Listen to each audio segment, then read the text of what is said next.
Credit Africa StudioShutterstock. The search for a suitable male contraceptive has been long and mostly fruitless, though ideas ranging from hormonal treatments to plugs inserted into the vas deferens have been proposed. None has yet made it to market, and men still rely on either condoms or vasectomies to prevent unwanted pregnancies. A new method interferes with genes responsible for creating new sperm, which could be a more attractive approach. Snipping out a gene that regulates a key process in the maturation of sperm in mice renders them infertile, found researchers from Michigan State University, a discovery that could pave a path for a male contraceptive based on gene editing. Keep genes in check. They pinned down the function of an enzyme called PNLDC1 that helps to keep so-called jumping genes in check during the production of new sperm. Jumping genes, also known as transposons, can copy themselves to other random parts of the genome, potentially causing harmful mutations. A small bit of RNA normally keeps them in check in the testes, and the researchers found that removing PNLDC1 prevented RNA from doing its job.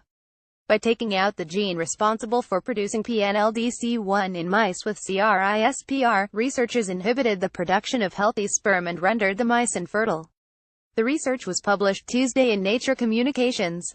There didn't seem to be any side effects to removing the enzyme, aside from the fact that the mice had slightly shrunken testes.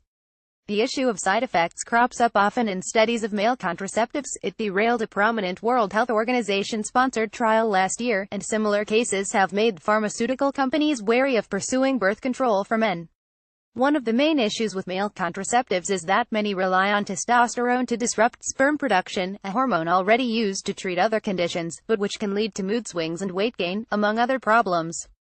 Snipping out a gene involved in sperm production, and only sperm production, offers a more elegant approach. In addition, such a solution wouldn't involve invasive surgeries, and would be a one-time solution. Some proposed male birth control treatments require daily pills, semi-annual injections or implants placed beneath the skin that need to be occasionally exchanged. For men that don't want the hassle of remembering to take pills or visit the doctor to renew their birth control, gene editing could be far simpler. Would men bite? That being said, this trial took place in mice.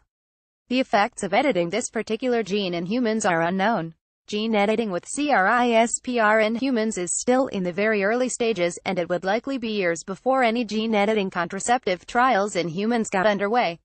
What's more, gene editing may not be an acceptable solution for everyone. For some men, reliable contraception may not be worth tinkering with their genomes. A treatment based on this method wouldn't necessarily need to involve gene editing, however, points out John Amory, a contraceptive researcher at the University of Washington.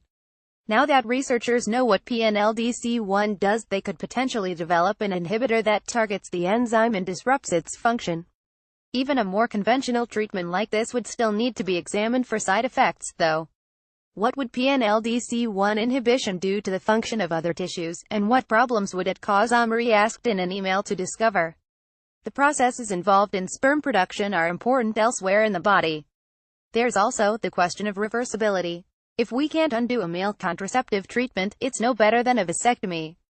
The researchers didn't test for reversibility here, but they would need to show that they could do it, and that sperm returned to normal levels afterward.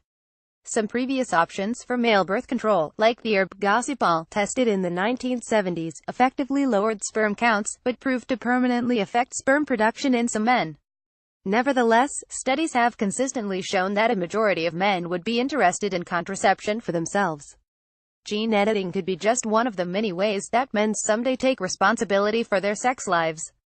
Categorized under health medicine. More about genes, health, personal health.